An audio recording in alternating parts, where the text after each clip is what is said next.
Hello students, welcome to my YouTube channel.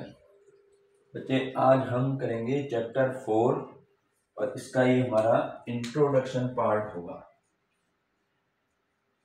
Introduction, ये first part, दो part में इसको हम कराएंगे। ये इंट्रोडक्शन पार्ट 1 होगा। यहाँ पर चैप्टर का हमारा नाम है डाटा हैंडलिंग। डाटा हैंडलिंग, अब डाटा होता क्या चीज है, वैसे इसको समझोगे होता क्या है डाटा जो है। देखिए, जैसे हम कहते हैं, जैसे हमने किसी प्लेयर्स के उसके पिछले कुछ सालों के जो है रन हमने काउंट करे, कि हमें पता लगा कि उसने जो है पहले मैच में उसने जो है मान लिया 10 रन बनाए, नेक्स्ट मैच में उसने बना दिए 50 रन, फिर नेक्स्ट मैच खेला उसने जो है यहाँ पर 100 कर दिया, फिर नेक्स्ट मैच में वो 0 पे आउट हो गया, फिर नेक्स्ट मैच में उसने जो है करीब 12 में आउट हो गया। तो ये जो हम जमा कर रहे हैं ये रन उसके जो है, तो इसको हम कहते हैं डाटा। ये हमारा डाटा कहलाता है। कई उसके हो सकते हैं डाटा जो है, जैसे हम मान लिया हमने जो है स्कूल में गए, किसी स्कूल में गए, वहाँ स्टूडेंट्स का देखा कि फर्स्ट क्लास में कितने स्टूडेंट है, सेकंड क्लास में कितने, थर्ड क्लास में कितने। तो ये जो हम जब कलेक्शन करेंगे नंबरों को, तो जो डाटा जो होगा, कलेक्शन ऑफ नंबर, जो हम सिंपल सी भाषा में कहेंगे कलेक्शन ऑफ नंबर जो होता है, दैट इज डाटा कहलाता है। ठीक है, तो ये हमारे पास सबसे पहला ये होता है कि डाटा होता है। अब इसमें डाटा को जो है हम अलग अलग तरीके से रिप्रेजेंट करते हैं। डाटा को अलग अलग तरीके से रिप्रेजेंट किया जाएगा। ठीक है, तो हमने क्या था कि जो भी इंफॉर्मेशन हमें मिलेगी, तो वो इंफॉर्मेशन जो होगी, जो हमने कलेक्ट की हुई है, तो वो जो है हमारी इंफॉर्मेशन डाटा कहलाती है। ठीक, इसके बाद अब इसको जो है हम क्या करेंगे, डाटाओं को ग्राफिकली रिप्रेजेंट करेंगे। अगर हम ग्राफ से किसी चीज को समझते हैं ना, तो वो और जल्दी समझ में आ जाता है। तो यहाँ पर सबसे पहला जो रिप्रेजेंटेशन होगा वो होता है पिक्टोग्राफ। सबसे पहला है पिक्टोग्राफ।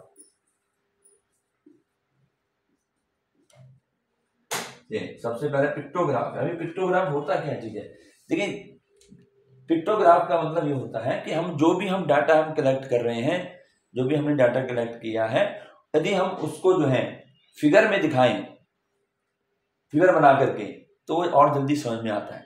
तो पिक्टोग्राम में जो भी कलेक्शन हमारा होगा उसको हम जो है किस में दिखाएंगे, उसको हम दिखाएंगे, रिप्रेजेंट करेंगे किसमें, कोई सिंबल दे रखे होंगे। ठीक है ना, जैसे मान लिया हम कहते हैं कि किसी बच्चे ने, कोई बच्चा है, उसने जो है मंडे को उसने 30 पेंसिल ली, 30। अब मुझे क्या करना पड़ेगा, यहां मंडे में 30 पेंसिलें बनानी पड़ेंगी। ट्यूसडे को मान लिया उसने जो है मंडे को उसने 30 ले ली, ट्यूसडे को उसने जो है 10 ले ली। कोई दुकानदार हो सकता है, जो इस प्रकार से आइटम ले सकता है। तो मान लिया मंडे को उसने जो है 30 पेंसिलें ली। अब यहाँ 30 पेंसिल तो हम बनाएंगे नहीं, तो इसलिए क्या करते हैं, एक सिंबल हम नोट करते हैं। कैसे कि हम यहाँ पर एक पेंसिल बना लेंगे, थोड़ा सा कोशिश करूंगा बनाने की। जैसे ये पेंसिल होगी, ठीक है। अब ये पेंसिल जो है मैं इसको डिनोट करूंगा, इस पेंसिल को 10 के बराबर, यानी एक पेंसिल जो है वो कितने नंबर दिखाएगी, 10 नंबर दिखाएगी। ठीक, तो मैं क्या करूंगा, अब मुझे क्योंकि उसने मंडे को 30 पेंसिलें ली हैं, 30, तो मैं क्या करूंगा, 30 पेंसिल नहीं दिखाऊंगा यहाँ मैं इसको ये ऐसे कितनी पेंसिल दिखा दूंगा, मैं इस तरीके से बना के इसको जो है 3 पेंसिल दिखा दूंगा। ऐसी बन रही डायग्राम देख लेना, ठीक है। 30 पेंसिल, तो ये हमारे हो गए 10, 20, 30 पेंसिल जो है मंडे को उसने खरीदी। तो मुझे 30 पेंसिल बनने की जरूरत नहीं है, मैं यहाँ पर 3, लेकिन ये सिंबल हमें यहाँ पर ये दिखाना पड़ेगा कि हम किसको क्या मान के चल रहे हैं। हमने एक पेंसिल को 10 के बराबर माना है, ठीक है। अब इसी तरीके से मान लिया जाए कि उसने ट्यूसडे को उसने 10 पेंसिल खरीदी, तो 10 पेंसिल का मतलब क्या हुआ, मैं इसको यहाँ पर एक पेंसिल का ये सिंबल ऐसे बना दूंगा, तो मतलब ये हमारा ट्यूसडे को ये पता लग जाएगा कि हाँ भाई हमने एक पेंसिल 10 के बराबर करा है। ठीक इसी प्रकार से अगर मान लिया उसने जो है वेडनेसडे को वो 15 पेंसिल लेता है, 15, अब 15 के लिए क्या करेंगे, 10 तो पूरा आएगा, तो 10 तो पूरी पेंसिल हमने यहाँ एक बना देनी है, पूरी पेंसिल इस तरीके से, और अगला जो आएगा वो आधी पेंसिल बनेगी, चाहे ऐसी बना दे छोड़ दे, ठीक है ना, तो मतलब हाफ बनेगी, उसकी हाफ पेंसिल जो बनेगी, तो ये हमारा 15 हो गया। 25 अगर पेंसिल खरीदता है तो 25 का मतलब 10 तो 2 टाइम्स खरीदेगा, तो 2 फुल बनेंगे और एक हाफ बनेगा। तो ये जो हम बनाते हैं, ये जो डायग्राम में बनाए हुए हैं, इसको हम कहते हैं पिक्टोग्राफ। तो अगर पिक्टोग्राफ बनाने को आता है तो वहां हमें जो है ये इस प्रकार से दिखाने पड़ेंगे, इसके जो है, ठीक है ना, डायग्राम बना के ऐसे दिखाने पड़ेंगे, तो ये इसको हम कहते हैं पिक्टोग्राफ। इसके बाद आता है बार ग्राफ। समझा ना पिक्टोग्राफ क्या है, यहाँ पर हम जो है क्या करेंगे, जो भी हमारा डाटा होगा उसको हम यहाँ फिगर्स में दिखाएंगे, कुछ भी हो सकता है, पेंसिल हो सकती है, फुटबॉल हो सकती है, जो भी मर्जी होगी वो हम, लेकिन यहाँ पर हमें इसको दिखाना पड़ेगा कि हम एक पेंसिल को 10 के बराबर मान रहे हैं, ठीक है, तो फिर उसी अनुसार हम उसके डायग्राम बनाएंगे। तो ये हो गया पिक्टोग्राफ। इसके बाद हम चलते हैं आगे नेक्स्ट, और आता है बार ग्राफ। ये बार ग्राफ,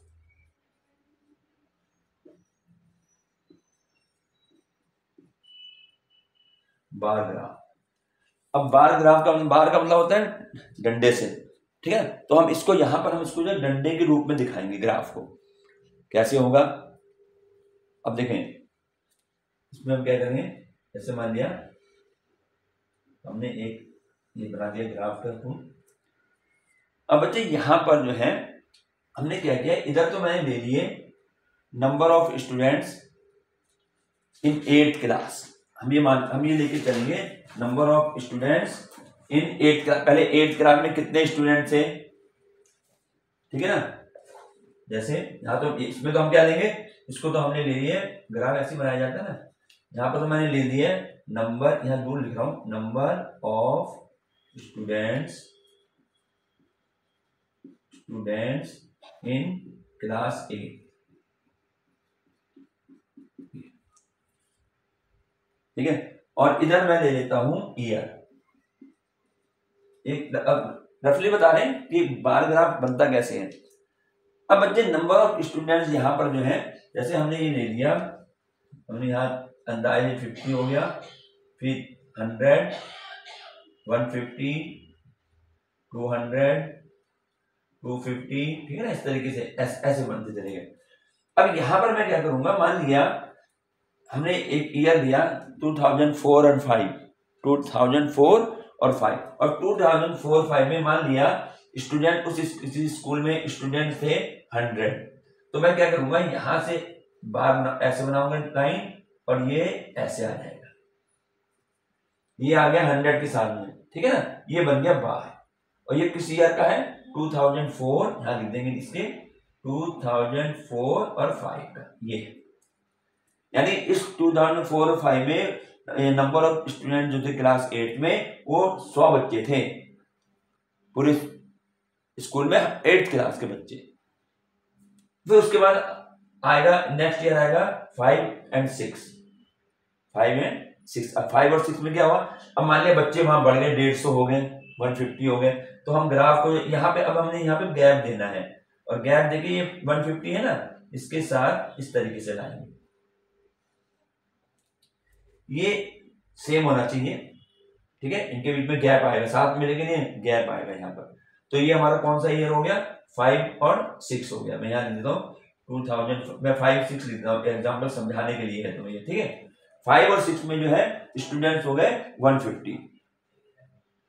फिर उसके बाद मान लिया 6 और 7 में ये हो जाते हैं 200। जिस तरह से बढ़ रहे हैं तो यहाँ पर हम क्या करेंगे, 200 तक इसको ले गया, 200 हमने ले लिए, तो ये गैप दे करके ऐसे बनाना है, और ये कब का है, 206 to 7, ये ऐसे बन गया। तो ये हमारा कहलाता है बार ग्राफ, इसको हम बार ग्राफ कहते हैं, ठीक है। तो ये हमारा ये इस प्रकार से ग्राफ अभी हमने कौन कौन सीखा, एक पिक्टोग्राफ सीख लिया और एक हो गया बार ग्राफ। अब इसी में बच्चे, इसी में आता है double bar graph. Double bar graph, ये तो सिंगल बार ग्राफ बनाया ना ये, अब डबल बार ग्राफ इसको दे दो, डबल देते हैं, मैं यहाँ इसी का आगे लेता हूँ डबल बार ग्राफ। अभी डबल बार ग्राफ देखो, अब डबल बार ग्राफ में हम क्या करेंगे कि किसी स्कूल में, जैसे मान लिया हम यहां लेते हैं, अब मैं इसमें ले लेता हूं मार्क्स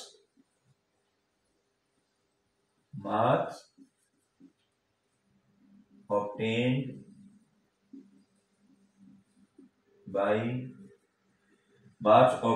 बाय स्टूडेंट,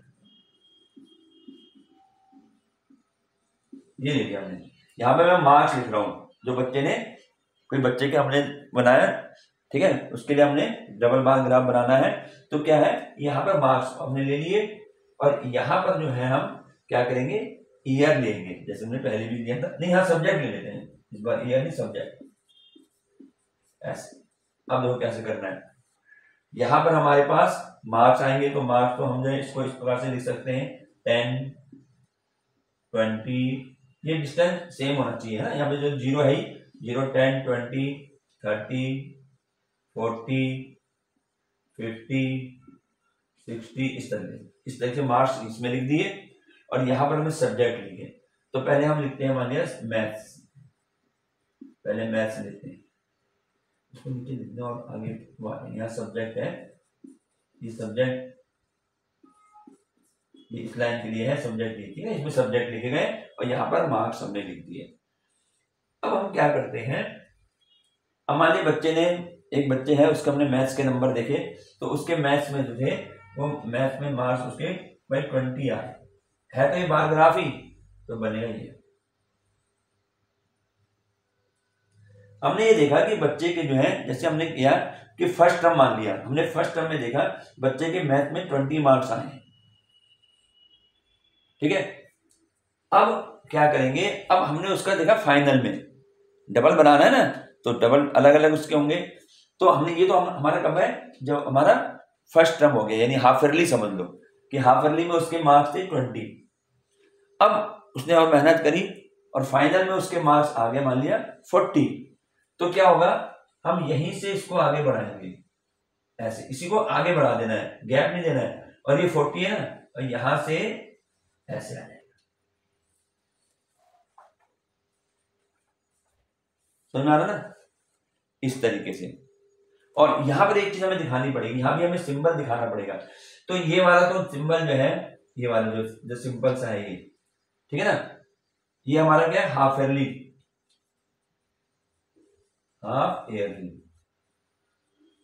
ऐसे लिखना पड़ेगा, दिखाना पड़ेगा कि हम किसको क्या मान के चले। अब जो चेक करा उसे क्या पता कि ये हाफ ईयरली का है या एनुअल का है, ये हम ऐसे, अब एनुअली हमें दिखाना पड़ेगा, देखो, और एक हमें दिखाना, हम तो ले तो ग्राफ ही रहे, ठीक है, और इसको हम लेंगे एनुअली।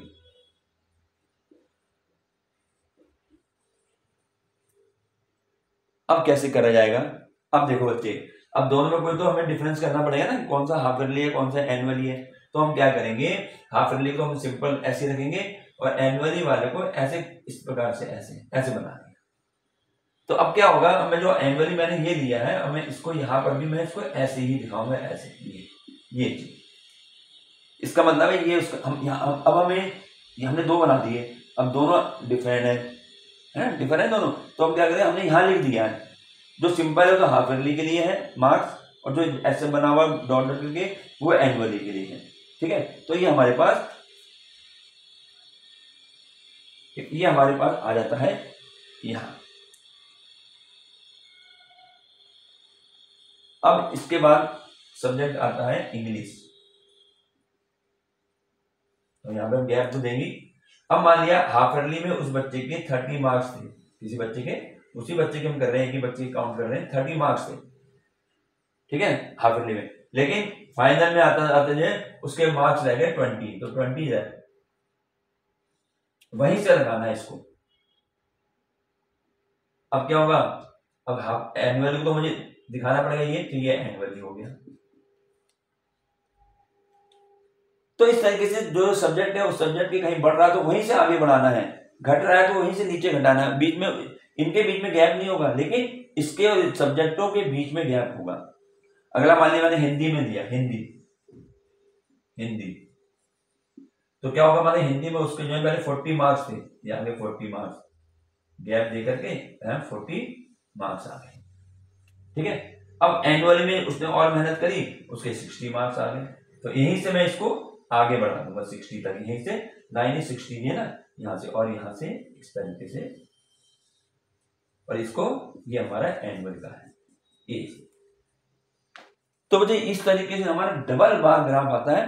तो मतलब डबल का मतलब हो गया कि अगर एक ही स्टूडेंट के हम ले रहे हैं तो ग्राफ के बीच में गैप नहीं होगा, लेकिन सब्जेक्टों के बीच में गैप होगा। तो इस तरीके से हमें ये मिल जाता है डबल बार ग्राफ। ठीक है, ये हो गया। अब हम आगे बढ़ते हैं और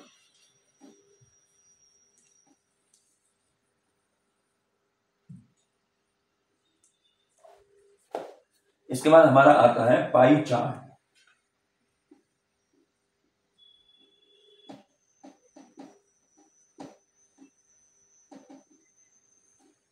पाई चार्ट, अब जब पाई चार्ट में जो है, जैसे अभी तक हमने क्या किया था, अभी तक हमने लिया था इसमें बार ग्राफ, है ना, बार लिए थे, या हमने पिक्टोग्राफ में फिगर बना दी थी ऐसे। लेकिन ये पाई चार्ट जो होता है, ये पाई चार्ट बनता है सर्कल में। जैसे ये हमारा ये हो गया सर्कल। तो पाई चार्ट में सर्कल और इसके पार्ट में रिलेशनशिप होती है। पार्ट में मतलब मैंने जैसे हमारे पास सर्कल है, मैंने इसके जो है इसके सेक्टर बना दिए। सेक्टर मतलब जैसे एक ये बना दिया, इसमें यहाँ ये कर दिया, और ये सेक्टर बन गए। ठीक है ना। तो पाई चार्ट में एक्चुअली इसको हम कहते हैं, हमारे पास जो है ये पाई चार्ट जो हमारा कहलाता है, ये कहता है सर्कल ग्राफ। जैसे हमने बार ग्राफ पढ़ा, पिक्टोग्राफ पढ़ा, इसको हम सर्कल ग्राफ भी कहते हैं। तो इसका दो नाम है, सर्कल ग्राफ कह लो या पाई चार्ट कह लो, तो ज्यादातर पाई चार्ट ही कहा जाता है। तो ये सर्कल के उसमें होता है, और इसमें जो रिलेशनशिप होती है वो पूरे सर्कल और इसके जो सेक्टर ही सेक्टर बन गए, पार्ट जो होंगे उसके बीच में जो है हम यहाँ पे रिलेशन दिखाते हैं। तो पाई चार्ट जो है, कभी तो क्या था इसमें पाई चार्ट में क्वेश्चन कैसे आते हैं, एक तो कभी तो क्या था पाई चार्ट बना हुआ होता है और उसमें जो भी आइटम्स होते हैं उसके बारे में पूछ लेता है। ठीक, कि कौन सा सबसे ज्यादा आइटम कौन सा है, वो आइटम अपना लिख के देगा, कुछ भी हो सकता है ना, राइस, टमाटो, कुछ भी लिख सकते हैं इसमें। और एक होता है पाई चार्ट को बनाना, पाई चार्ट बनाने को भी आ जाता है। तो हम यहाँ पे दोनों चीजें हम सीखते हैं कैसे होता है ये। देखिए पाई चार्ट में सबसे पहले, जैसे मान लिया हम इसी की बात करते हैं, मैंने ये बनाया है, ठीक, जो जैसे बना हुआ में आता है। अब यहां पर हम बात करेंगे कि मान लिया यहां पर 70%, 70% बच्चे जो हैं वो लाइक करते हैं हॉकी,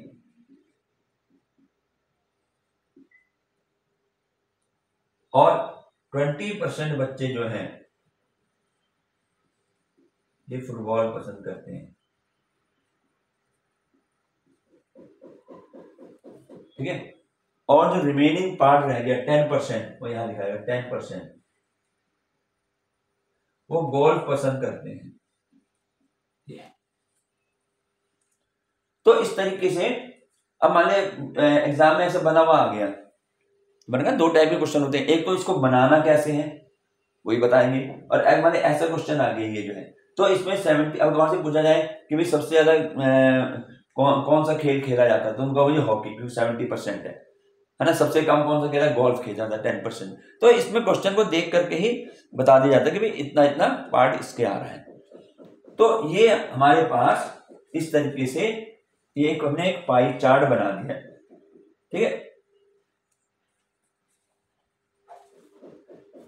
यहाँ पर हमने हॉकी, हमने स्पोर्ट्स के बारे में कही है, और भी कुछ भी आइटम हो सकता है। तो ये हमारा पाई चार्ट ऐसे बने। अब बनाना कैसे है, अब उसको समझ लो। पाई चार्ट बनाने के लिए अब मान लीजिए हम स्पोर्ट्स की बात करते हैं, स्पोर्ट्स हमने इसमें कुछ टेबल बनानी पड़ेगी, उसके बाद पाई चार्ट बनेगा। पहले हम देते हैं स्पोर्ट्स, क्रिकेट ले लिया, ठीक है, हमने ले लिया यहाँ स्पोर्ट्स ले लिया, और यहाँ पर हमारे पास अब हम अगले कॉलम में लेंगे कितने परसेंटेज इसको लाइक करते हैं, स्पोर्ट्स, और यहां लिख देंगे लाइक, लाइक्स कितने लाइक्स करते हैं इसको जो है। तो क्रिकेट को मान लिया सॉरी क्रिकेट को ये करते हैं 50%, 50% जो है लोग लाइक करते हैं क्रिकेट को।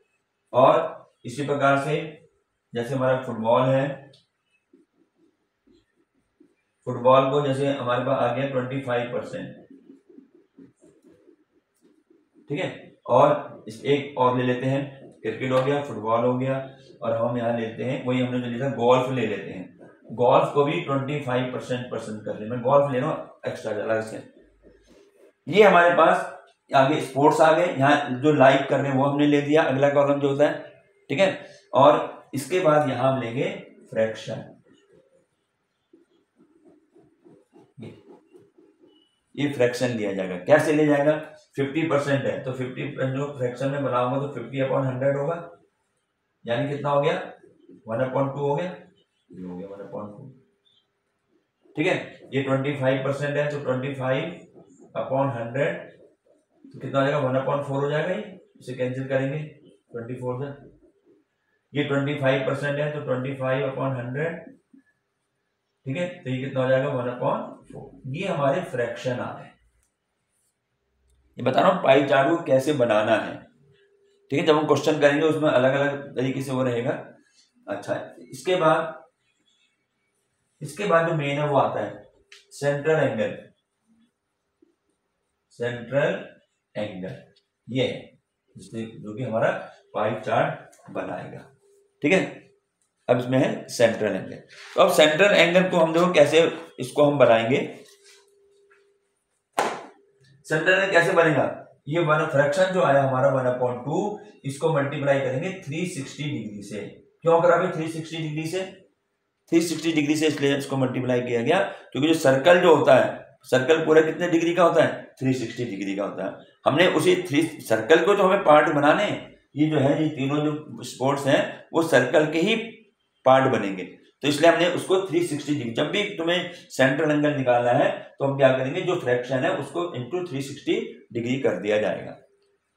और कभी कभी स्कूलों में सर आपको ऐसे बनाया कि फ्रैक्शन ना लिख करके सिर्फ सेंट्रल एंगल लिख दो, तो 50/100 इंटू 360 ऐसे भी हो जाता है। तो अगर फ्रैक्शन अलग निकालना चाहते हो अलग निकाल लो, उसके बाद सेंट्रल एंगल निकालो। तो ये हमारे पास कितना आ जाएगा, इसको हम डिवाइड करेंगे तो ये आ गया 180, तो यानी इसका हो गया 180 डिग्री। अब ऐसे 1/4 है तो 1/4 डिवाइड मल्टीप्लाई बाय 360 डिग्री, तो ये आ गया 90 डिग्री, ये 90 डिग्री आ गया। ऐसे इसको बनाएंगे 1/4 मल्टीप्लाई बाय 360 डिग्री, तो ये हो जाएगा 4 से कैंसिल हो जाएगा 90, हो गया 90 डिग्री,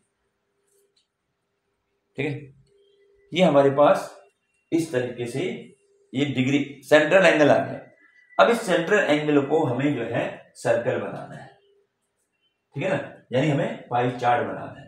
अब देखो मैं यहां बना देता हूं, जैसे ये है, पहले हम एक सर्कल बनाएंगे, इसका सेंटर ये रहा, एक सर्कल बनाया जाएगा, ठीक है। और इस सर्कल से एक रेडियस ड्रॉ करना है।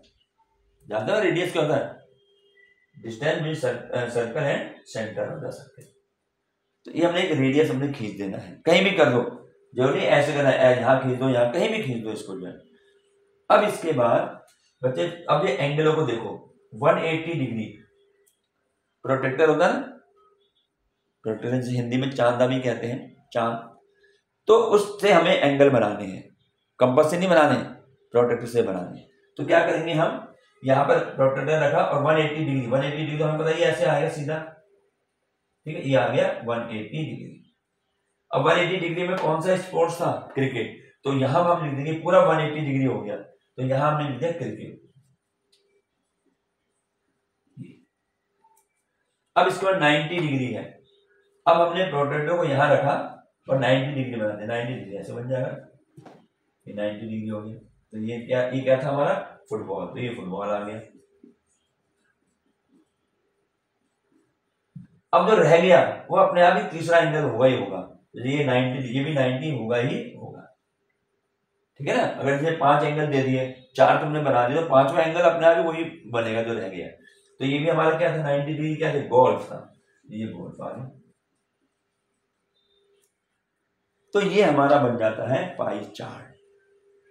तो बच्चे इस तरीके से आ जाता है सवाल जरूरी है पाई चार्ट बनाने के लिए। तो अगर हमें ऐसे परसेंटेज में दे रखे होते हैं तो हम उसको ऐसे कन्वर्ट करेंगे। लेकिन कभी कभी क्या होता है कि परसेंटेज में ना देकर के क्वांटिटी दे रखी होती है किसी चीज की भी, ठीक है।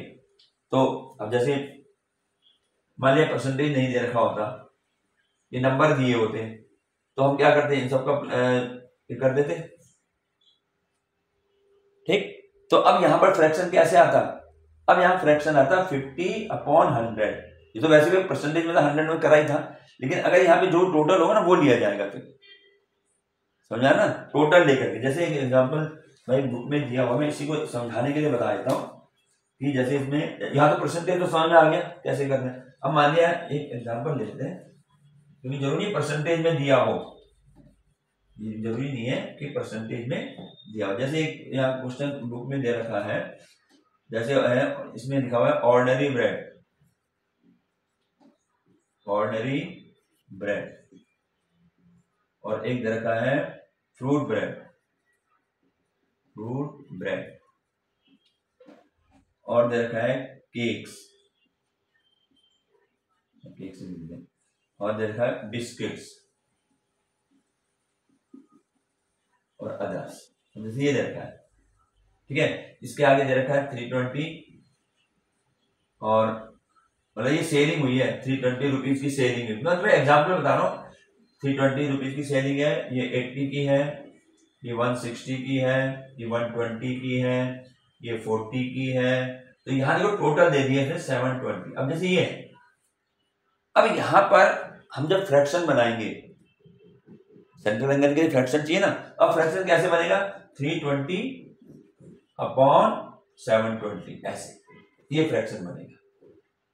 अगर परसेंटेज दे रखी है तो मैंने अभी क्वेश्चन बताया परसेंटेज है ना, लेकिन अगर परसेंटेज नहीं दे रखी है, नीचे टोटल जो होगा इसका वो डिवाइड करेंगे हर एक का। जैसे इसका 80 का है तो 80/720, ये फ्रैक्शन आ जाएगा। और फिर अगला कॉलम सेंट्रल एंगल तो वैसे निकलेगा, मल्टीप्लाई करनी है 360 डिग्री से। तो ये हमारे पास पाई चार्ट है। पाई चार्ट को कैसे बनाना है, और अगर पाई चार्ट दे रखा है तो उसमें हम किस तरीके से उसको आगे करेंगे। तो ये हमारा जो है इंट्रोडक्शन पार्ट 1 मैंने कर दिया, क्योंकि लंबी बन जाती है वीडियो। अब इसके बाद हम प्रोबेबिलिटी करेंगे।